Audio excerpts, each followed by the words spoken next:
Hello, everyone who's tuning in. Welcome back to Community Table Talk. Our topic for today will be hoarding. So I'm very excited to introduce our community expert today. And our expert is Mel Bergsma, who is the owner and operator of Halo. So welcome, Mel. Thank you so much for joining me today. Thank you for having me, Danielle. It's very exciting to be able to talk with you and maybe help you answer some questions and provide some information. Absolutely. So before we begin, as always, I would like to offer a land acknowledgement, and I would like to begin this by acknowledging the land on which I host this from today is land traditionally used by the Haudenosaunee, Anishinaabe, and Neutral people. I also acknowledge the enduring presence and deep traditional knowledge and philosophies of the Indigenous people with whom we share this land today.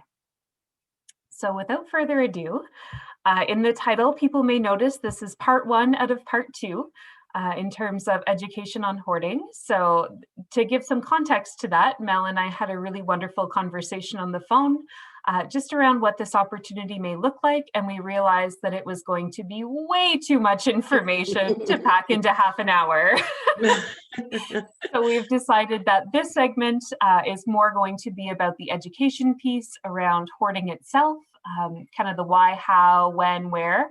And then the second piece, which will be our part two, released the week after, that's going to be more about the landlord's role and what some of the options for supports and your legal rights around it are.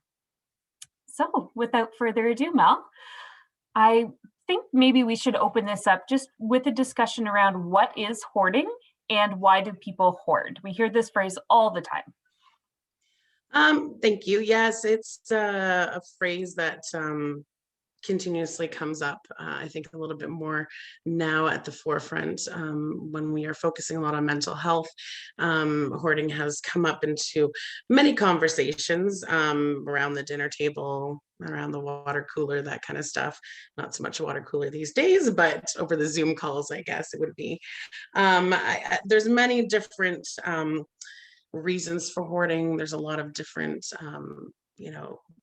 mental health backgrounds. There's a lot of reasons why it shows up, but the main explanation for hoarding would be it's a persistent and difficult moment for a person, individual, to get rid of their belongings that are causing them levels of safety issues. So it's a person that's going to struggle with getting rid of certain things. It's a constant acquiring of those belongings, and what those belongings are vary. It's everything from Louis Vuitton bags and really expensive shoes, which some of us wouldn't mind, all the way down to newspapers and wine bottles and recycling and stuff. So there's I prefer to use the word collector. Some people have also changed the word hoarder because there has been such a negative vibe or negative connotations based on the word hoarders or hoarding and stuff. A lot of the television series that a lot of people have seen or watch intently or have rewatched many times. I appreciate those, Matt Paxton and those guys that have started the Hoarders show. I think it's great that the attention is out there and that people are realizing that this is a big problem. This is a big safety issue. This is a big mental health crisis that we're facing these days, and getting that support and getting that knowledge out there is huge, and hopefully it will be helpful in talks like this and in group therapies and stuff like that to be able to accept and understand that people that are dealing with hoarding are at risk in many different ways when it comes to their health and their risk, their mental health, and many different things that come into play in regards to that, where they need that support and they need the understanding of people in the community and their family and friends. Mm-hmm, mm-hmm. So I think hoarding itself, the word, has also become almost trendy. I think I hear a lot about it in social media, and if somebody has a pile of clothes on the floor, they may write the caption, oh, I'm such a hoarder. So right. What are there specific criteria for someone to be considered a collector or hoarder, or is it just kind of based on the assessment at the time? So hoarding usually would be more strictly connected to the amount of acquired belongings. Now, we are looking at the fact that, like I had mentioned before, is that you may have somebody who's a hoarder who lives in a 5,500 square foot home or a 10,000 square foot mansion, and they can be a hoarder depending on the accumulation of items. But what they do is they really base it on the level of safety in that person's home and where they're living, right? So it is crazy to think that somebody who's living in a 500 square foot, bachelor, apartment is going to obviously be able to acquire a lot less than somebody who's living in a 10,000 square foot home. So often, professionals such as myself and other people will go in, we'll get a phone call, and we'll be asked to assess the situation. A lot of the times we're called in due to the fact that there are safety issues present. So to say, that John over there who collects all of his, say, fishing gear, and he's got 112 fishing poles, and he's got, 50 tackle boxes and what have you. Well, if he's living in a decent sized home, he has places for those to go. So his pathways are not being impeded. He's able to get to his front door. He's able to get to his kitchen to cook and stuff. So we have what's called the clutter image rating scale, and some different pictures. You can find them all on the internet. There's tons of different kinds, but I've got a couple here just to kind of give everybody a little bit of an idea of how we would rate things. So if you were to walk in, it's, about 9 pictures or so that they say. So if you were to walk into somebody's apartment and we were to take a look around, we make sure that there's pathways that are wide enough that we'd be able to get a stretcher through, because if EMS have to come in to assist that client in any way, they have to be able to access that client. So in the clutter image rating scale, you'll see just a little brief little thing here. So there's the first picture, right? Typical, most people have those days when they just want to pick up their clothes off the floor. And there's 3, and as you can see, 4's typical teenager room, maybe. I haven't gotten them in trouble recently enough. 5, 6, and then obviously starting down with 7. You can, often no longer have places to properly sleep, unable to reach their closet. So a lot of things just start piling up. Unfortunately, at number 9, we're starting to see the rise in belongings too. So there's certain height restrictions that the fire will come in and worry about. Same with the easement and pathways. They need to have so many feet across to be able to get their stretchers in and their paramedics bags and stuff. So going in and assessing it is there an easy pathway to get to this client? Are they able to bathe properly? Are they able to go to the washroom properly? Are they able to use the stuff in their kitchen to be able to cook properly? And then, of course, we worry about the fire hazards that are there. Are there combustibles that are being, pushed down on, explosive flammables that are being crushed by the weight of belongings and stuff? Do we have piles around water heaters or heat sources, stoves, all that kind of stuff? So going in and doing the assessment of the home, every individual, as we know, is very individual, right? So every situation brings different struggles or different safety issues and concerns. Some of the clients that we work with are in wheelchairs, so them not being able to move around freely and safely is an issue. We have clients that stack newspapers all the way to the ceiling, or books or whatever. So, and they're if they're aged, or they're frail, their physical abilities are diminished. Their physical abilities are diminished. We worry about those items falling on them and them not being able to get out of that situation safely. So there's definitely a different level, and there's a different level of acceptance from people in the families or their friends or what have you, because there are definitely people that are out there that think, oh, it's not a big deal. Barb's just, on her typical excited about Halloween, or typical, sorry, I gotta turn off my ringer there. Okay. Typical, it's Christmas time, so she's bringing out a lot of her Yeah. things. So there are those different levels, and once again, it's very much based on the safety of that person in their home. Mhm. Now we look at that going, okay, so if somebody lives in a single residential dwelling, um, it's up to them to see if they need the help, or to make those decisions. Obviously, as we're talking with the tenancy issues here, we are dealing with a lot of apartment buildings or multiple tenancy buildings, and that's where it comes into play to be, unfortunately for the client, maybe a little bit more pressure will be put on them to stay on top Absolutely. of stay on top of their things, because they are, now having to make sure that other people around them are safe. Unfortunately, in a single dwelling home, there's not much that legally can be done by anybody else, because it's their right to live to a certain degree how they want to live. Mhm.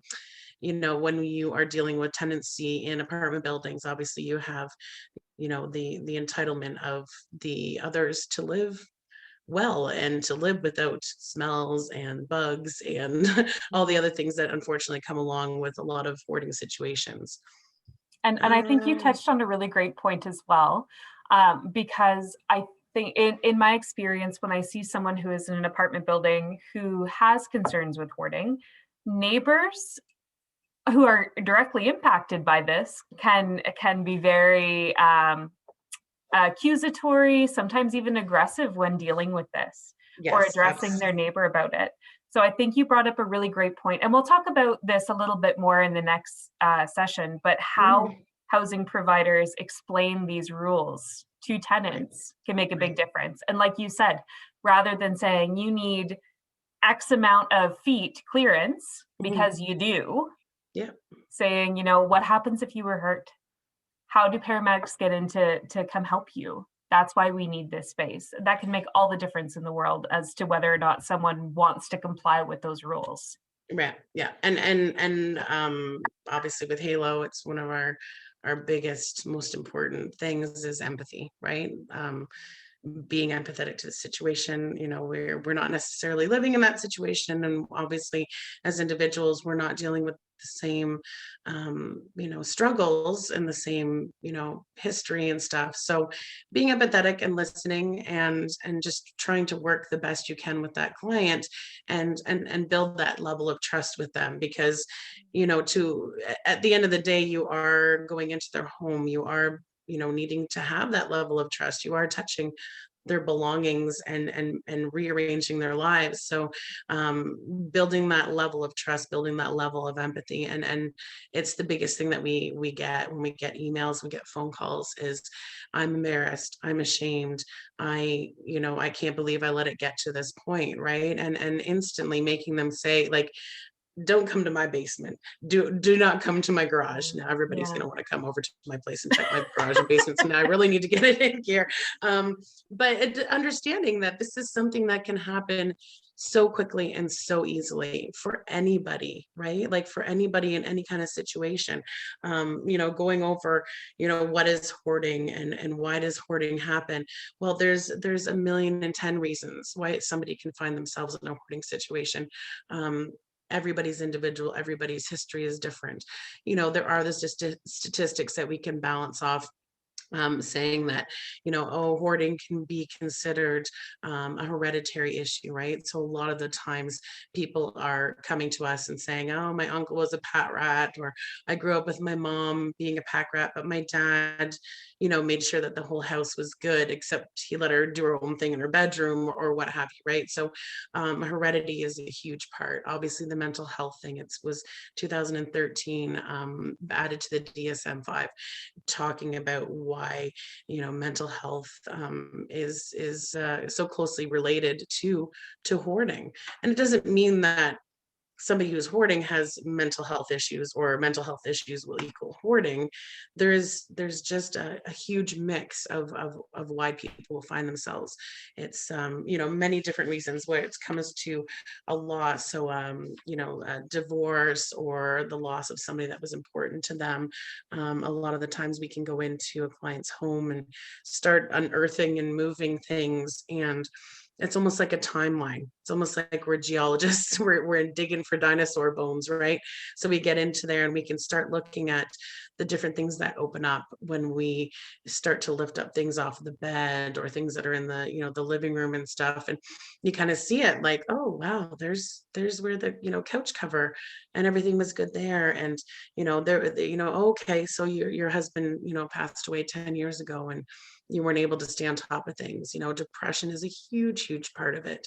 And so it's kind of like, what comes first, the egg or the chicken, right? Like, is it the depression that causes the hoarding, or was it the hoarding that caused the depression?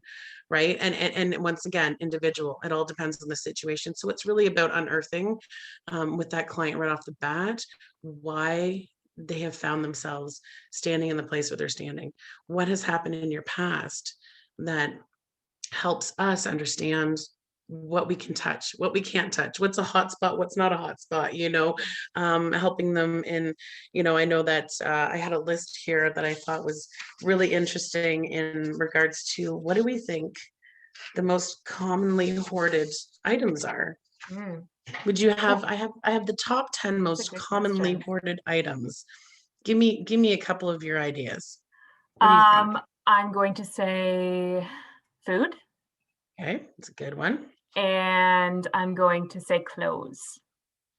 Clothing is a huge one. Mhm. Absolutely. Especially for us And the women. reason I guess these is because trauma can definitely affect whether or not people develop hoarding tendencies, There you go. and people can also hoard necessities out of that fear of being re-traumatized of not having them.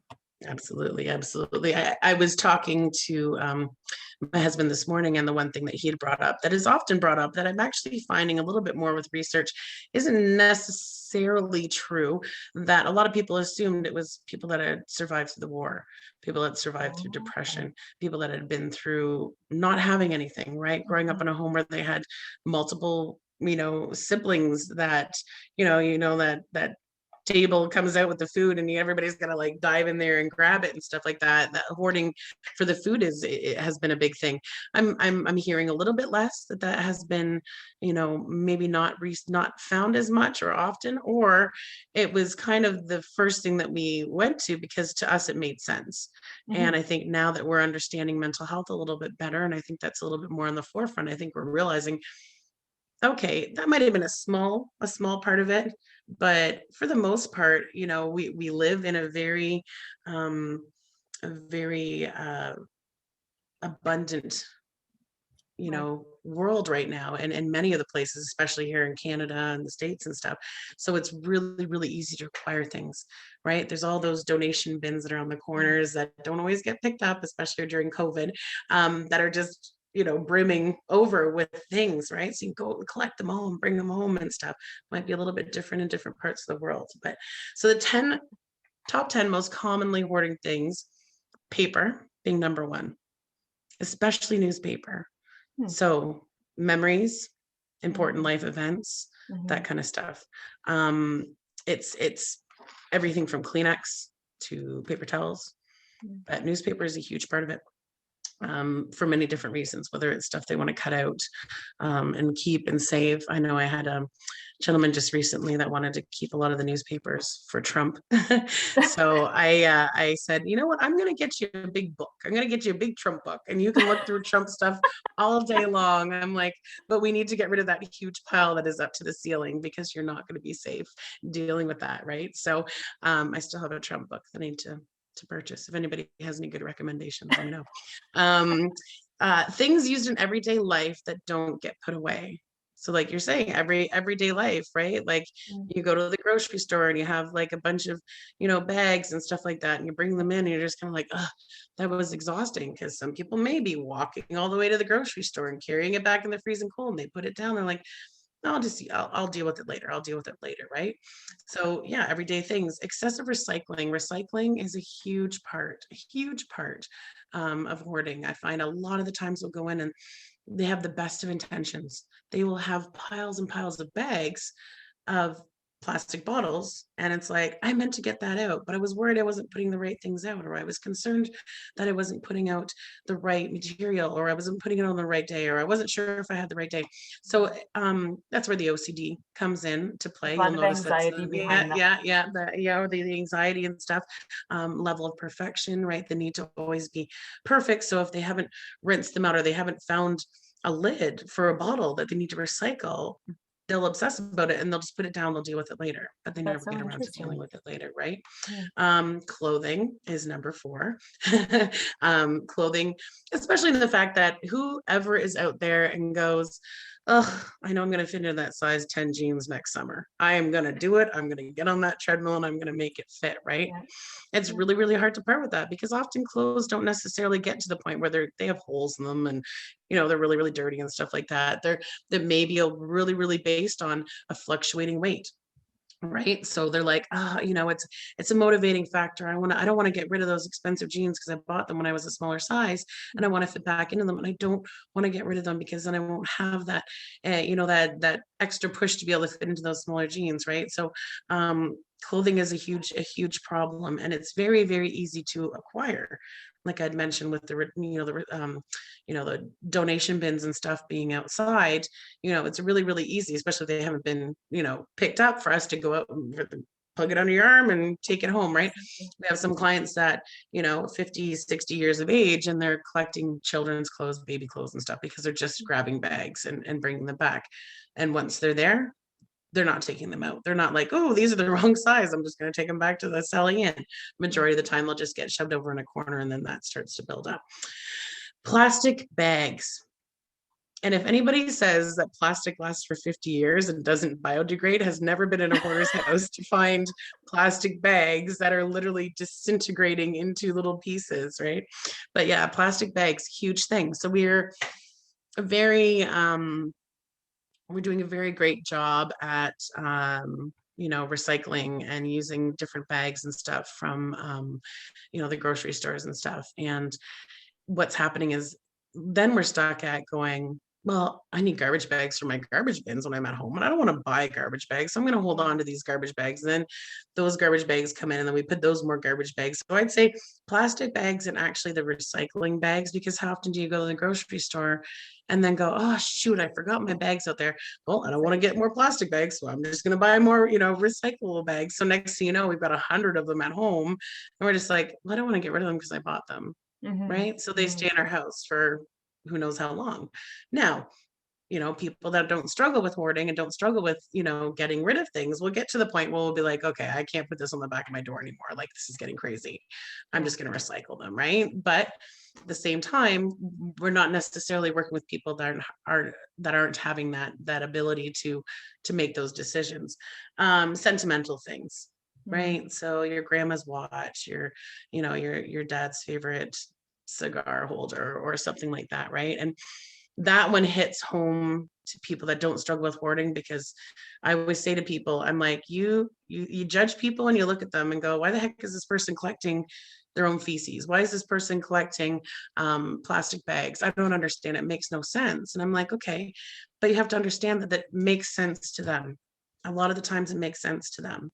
Mhm. And that's like me filling your entire home with all of your favorite mementos from growing up. You've lost your parents, or you lost your loved one, or whatever, right? So I said to them, there's that similar connection to those plastic bags as you feel when we talk about getting rid of your grandmother's watch or your grandpa's cuckoo clock or something like that, right? To them, that hurts, and that is as difficult as it would be for me to walk into your house and be like, what's the most important thing in your home right now? Looking around your bedroom, looking around your living room, right? And you'd be like, well, it's got to be my grandmother's fur coat or something like that. I'll be like, okay, let's get rid of it. Yeah. You'd be like, what? Like, I can't get it back, right? So that's the mindset that a lot of our hoarders are in, is that if I get rid of those bags, I'm never going to be able to get any more. Or what if I need them? right? Parts and stuff for cars and all that kind of stuff, for computers. I've got a million 12 things, but what if there's that one day when I need it and I can't go out and get it and I need it, right? Exactly. Yeah. Um, so next thing, yeah, mechanical things like car parts, electronic equipments. Oh, the computers and the computers and the computers that we come across, and the hard drives and the cables are just, Yeah. it's out of this world. I could wrap the cables that we've found around the world twice. It's just, it's crazy. But once again, nuts, bolts, screws, all that kind of stuff, right? There's use. There's use for that stuff, right? And they think, well, why would I get rid of it if I can use it again next Yeah. week, right? So that's a really, really difficult thing. And then wool and fabric and craft supplies and stuff is usually the same thing, because once again, if I have it, I might need it. Why would I get rid of it and then have to turn around and Mhm. buy it again, right? So Mhm. to this certain extent, we say, okay, well, we're gonna keep those things, but we're gonna give you this drawer.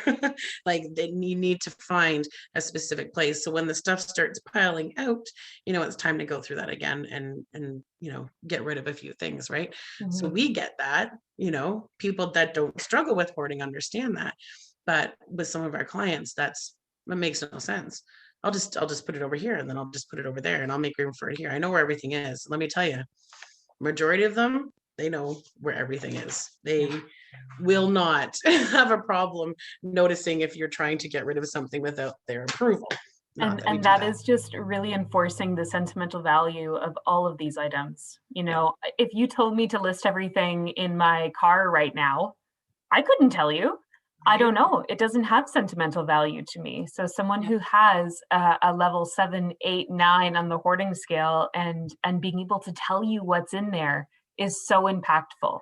Oh, it's huge. It's huge, right? I mean, a lot of the times we'll talk to our clients, and same thing. You'd ask me, okay, well, what's downstairs in your basement that you can't get rid of?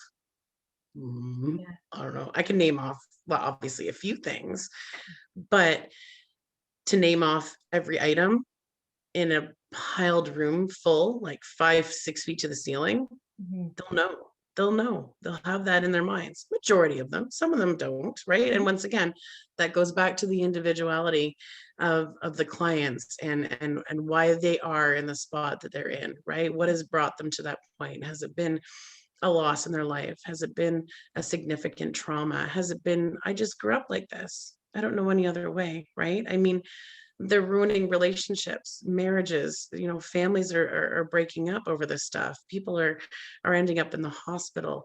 The healthcare system, like we talk about, statistics, and obviously we're all talking about this crazy pandemic and the numbers and the people that are dying and how dangerous it is for them. But I'm like, there are more people that are ending up in the hospital and that are dying from mental health issues and things that are very much related to hoarding.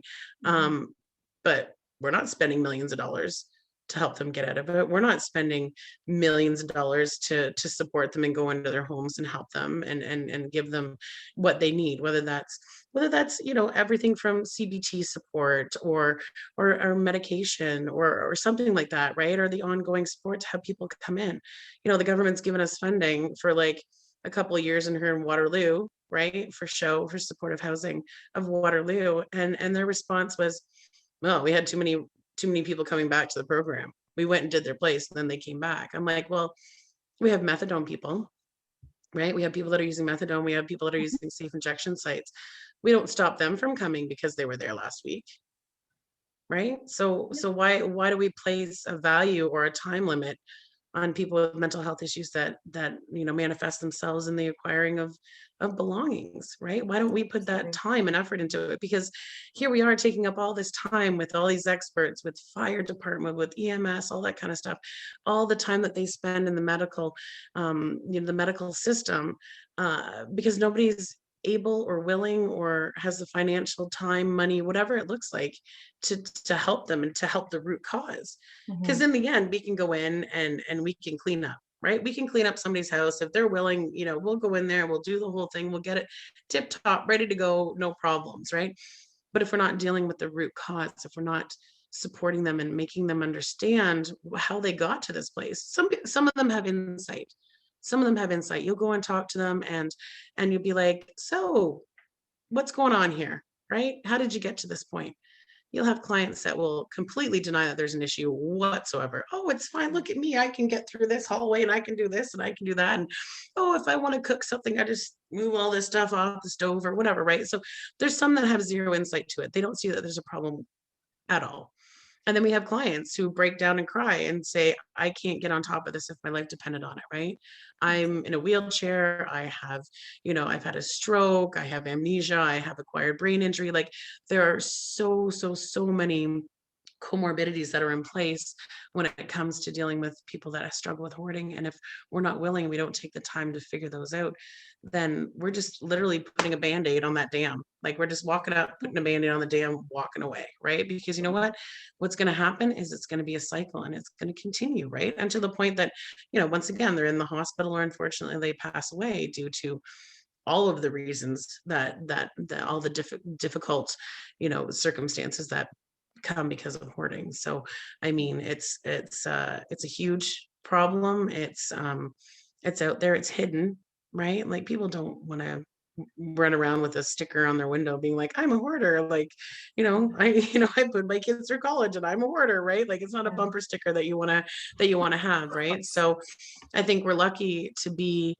in this day and age where mental health and supporting mental health is becoming very much in the forefront. It's huge. We're having all these campaigns and Bell Let's Talk and all that kind of stuff. So there are definitely huge strides that are being taken, and there's a lot of positive things that are happening out there. But unfortunately, I think we're lacking. I think we're really missing some Absolutely. very important pieces, and that was a big reason why I started Halo. I knew that there was the need. I knew that there was the supports that weren't out there to help these people in their time of crisis. And if you're not empathetic and you don't understand, you can't make any changes, right? So like with Halo, empathy, educate and empower, right? Because without the education and without the empathy from somebody, there's no way these people can be empowered and say, you know what, tomorrow is going to be a new day. I'm going to get up and I'm going to make those decisions. I'm going to do that homework that Mel and her team have given me to do. 10 minutes, take 10 minutes, find a bag, go through it, make that decision, take it out to the dump. You know what I mean? Take it out to your garbage or whatever, right? Just 10 minutes out of your day, right? Just a little bite-sized pieces. Don't get overwhelmed because we all know when we have a list of to-dos this long, we shut down, right? And that's what Absolutely. happens so often in a lot of our clients is that they may wake up the next morning and be like, yes, I've done it. I spent, a few hours with Halo. We're ready to go, and the next morning they wake up and they look at their surroundings and they go, I can't do this. Like I'm completely depleted, right? There's a lot of times we'll go in and we'll be like, you can do this. You're physically capable. You get this. You want to do this. You've got that push, but they need that hand to hold. Absolutely. Even I if it's a think matter, that's all of go us, ahead. though. I mean, look how Yeah. many New Year's resolutions are broken within the first few weeks, right? If I Absolutely, get up every day and say, absolutely. I'm going to go to the gym, you Yeah, run out of steam sometimes when your expectations don't meet the reality of your situation.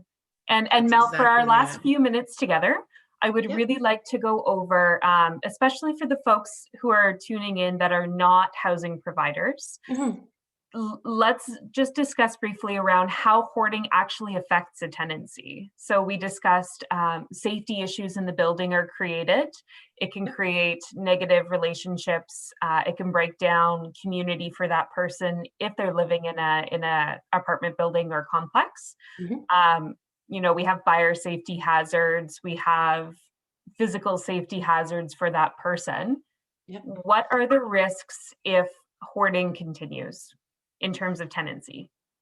Um, yeah. So I guess looking at what like from a landlord's perspective, if they were to be dealing with this. So, kind of going back around, empathy is huge, right? You can't go into this tenant's home. Okay, so let's say that they allow you in. Let's say you give them a 24 hour, right? And they actually allow you in. So there's step number one. They've allowed you into their home, which is huge. So if they feel comfortable enough to have you in there, that's a huge step, right? And let's interject Compassion. here that if they don't let you in, Yep. landlords have the right to issue notice N5 for interference of access to the unit. That's correct. So you do your 24-hour. If they refuse, and a lot of the times they will, they'll Absolutely. refuse. They will go without toilets working. They Yep. will go without everything working. They'll go without lights working, to try and avoid letting somebody in. So Absolutely. if they haven't let you in and they don't love you, you can call your local fire prevention officer, have a discussion with them. You can issue an N5. So an N5 here, I've got just a little bit of a little um, N5 notice here. So N5 would be for For interfering with damage, others, damage, or overcrowding. overcrowding, right?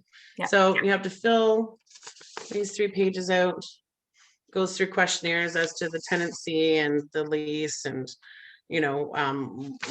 what's been going on, the reasons for ending a tenancy. Get your landlord to become involved with the tenant landlord board and see if there's anything that they can do in regards to that. But issuing an N5 and fire can come in. If fire believe that it's just kind of like a security wellness check, like the police can do. If they believe that there is enough reason to believe that there's something going on there, then they can come in. They can go in. You can use that master key and let yourself in.